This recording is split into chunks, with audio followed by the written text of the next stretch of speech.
A few months ago, I doubled over in a grocery store with a pain in my side that came out of absolutely nowhere. Long story short, it was not my appendix. But for about 6 hours, sitting in a waiting room Googling symptoms I definitely should not have been Googling. All I could think was this. I have had this organ inside me my entire life. It has been sitting there since before I was born, and I have no idea what its job is. Also, apparently, it can just kill me. For no reason. Is that normal? Is that allowed? Turns out your ancient ancestors were carrying around the exact same organ. And for a long time, scientists thought it was basically evolutionary garbage, a leftover part with no job at all, just quietly waiting to go wrong. Except that theory might be spectacularly, embarrassingly incomplete. Which raises a question that actually stumped Charles Darwin himself. Why would a body keep a part that does nothing, until suddenly it does something, and that something can kill you? Hi, I'm Marin Still, and today, MS is putting the appendix on trial. MS is not going to tell you the appendix is secretly amazing, and everyone was wrong all along. MS is also not going to tell you it is pointless and you should not worry about it. MS is going to show you what happened when scientists actually went looking for an answer, because the story is stranger than either option. And by the end of this, you are going to think about that little worm-shaped pouch in your gut completely differently. Here is where it starts.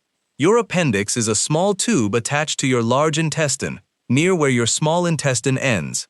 It looks a little like a worm, which is why doctors sometimes call it the vermiform appendix. Vermiform just means worm-shaped. Very literal. Not much imagination in early anatomy naming. Charles Darwin looked at this structure in the 1800s, and he had a theory. He noticed that plant-eating mammals, things like rabbits and koalas, have a huge pouch attached to their gut called the cecum, packed with bacteria that help break down cellulose. Cellulose is the tough fiber in plant walls, the stuff that makes grass and bark so hard to digest. Most mammals cannot break it down on their own. They need bacterial help. Darwin's idea was that ancient human ancestors, way back when we were eating a lot more raw plants, bark, roots, and tough fibrous vegetation, had a bigger version of that same pouch, doing the same cellulose digesting job. Then, as our ancestors' diets shifted toward more meat and cooked food, that pouch supposedly shrank down. Cooking softens food and breaks down fiber before it even hits your stomach, so the need for a giant bacterial fermentation chamber quietly disappeared. What was left behind, according to Darwin, was a shrunken, useless leftover, the appendix. For over a century, that was basically the accepted answer. Vestigial organ, evolutionary junk drawer. Nice story, tidy ending. Except it turns out biologists kept noticing something that did not fit. Stay with me, it gets weirder. In 2007, a researcher named William Parker at Duke University published a hypothesis that flipped the whole vestigial organ idea on its head. Parker proposed what is now called the safe house hypothesis. The idea goes like this.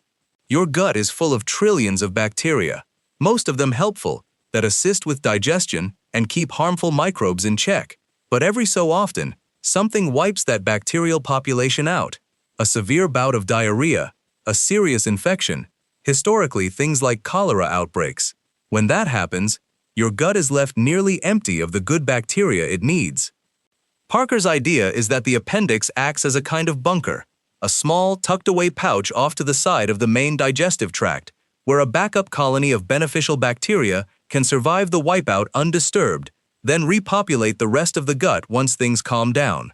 Not a leftover, a safe house, a biological insurance policy your ancestors may have desperately needed in a world with no antibiotics, no clean water treatment, and constant exposure to gut infections.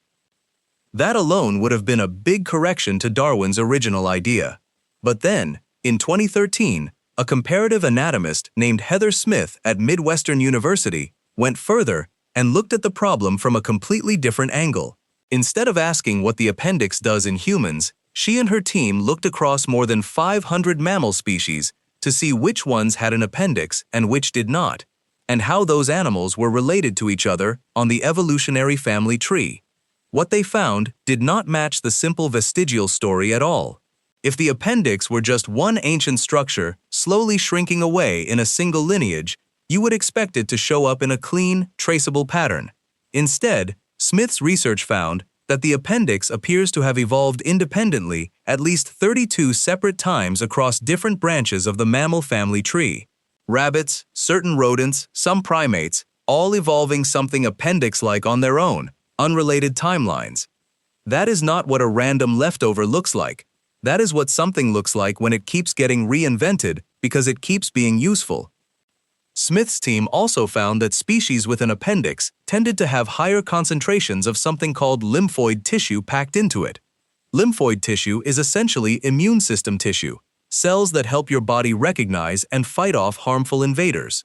So on top of possibly being a bacterial safe house, the appendix also appears to double as a kind of training camp for your immune system, particularly early in life, helping your body learn what is dangerous and what is not. So now picture your ancient ancestor, not some heroic figure taking down a mammoth, just an ordinary person, chewing through a fistful of tough roots and unripe seeds because that is what was available that week. Their gut is working overtime to process fiber, fighting off whatever bacteria hitched a ride on unwashed food. And somewhere off to the side, that small worm-shaped pouch is quietly doing two jobs at once, guarding a backup army of good bacteria and teaching the immune system what a threat actually looks like, not glamorous, not visible, just constantly, invisibly working. Here is the part where it gets uncomfortable though. Because if the appendix is genuinely useful, why does it also occasionally try to kill the person carrying it? Appendicitis happens when that little pouch gets blocked, often by hardened stool, swollen tissue, or in some cases even something as simple as trapped waste, and then becomes inflamed. Once that inflammation starts, the appendix can swell, fill with pus, and in the days before modern surgery, this was almost always fatal. There was no fixing it, no cutting it out safely. If your appendix turned on you, you were probably going to die from something you could not see coming and could not stop. Which means your ancient ancestors were quite literally walking around with the exact same risk you are, a small organ, tucked away, mostly working in your favor, silently guarding your gut and training your immune system, that could, without warning, become the single most dangerous part of your entire body. A useful organ and a hidden time bomb in the same 3 inches of tissue. So think back to that grocery store. Me doubled over, terrified, Googling things I should not have Googled. What I actually did not understand in that moment was not really about my body. It was about how science itself works. I assumed that because doctors could remove my appendix and I would be completely fine afterward, that must mean it never did anything in the first place. Useless, therefore removable, therefore proof it was always useless. But that logic has a hole in it. You can survive without your spleen too, and nobody calls the spleen pointless. You can lose a kidney and live a normal life with one. Survivable does not mean unnecessary. It just means your body has backup systems, built over hundreds of thousands of years of ancestors, surviving injuries, infections, and yes, occasional emergency organ failures with absolutely no surgeons around to help. The appendix was never simply vestigial junk waiting to be explained away, and it was never simply a hero organ waiting to be rehabilitated either. It is something messier and more honest than either story. A structure that helped keep your ancestors alive through infections that would have wiped out their gut bacteria, that helped train their immune systems from childhood, and that, every so often, turned into the exact thing that could end their life with no warning at all. So the next time you feel a strange twinge on your lower right side and your brain immediately jumps to worst-case scenarios, remember this. You are not carrying around a useless leftover part that biology forgot to remove. You are carrying around a structure that your ancestors depended on to survive gut infections you will probably never have to face, thanks to clean water and modern medicine. The safe house is still there. It has just been sitting mostly unused for a while, waiting for a world that does not need it as badly anymore. And every once in a while, it reminds you it is still in there. Hi, I'm Marin Still, and now you can never unknow this.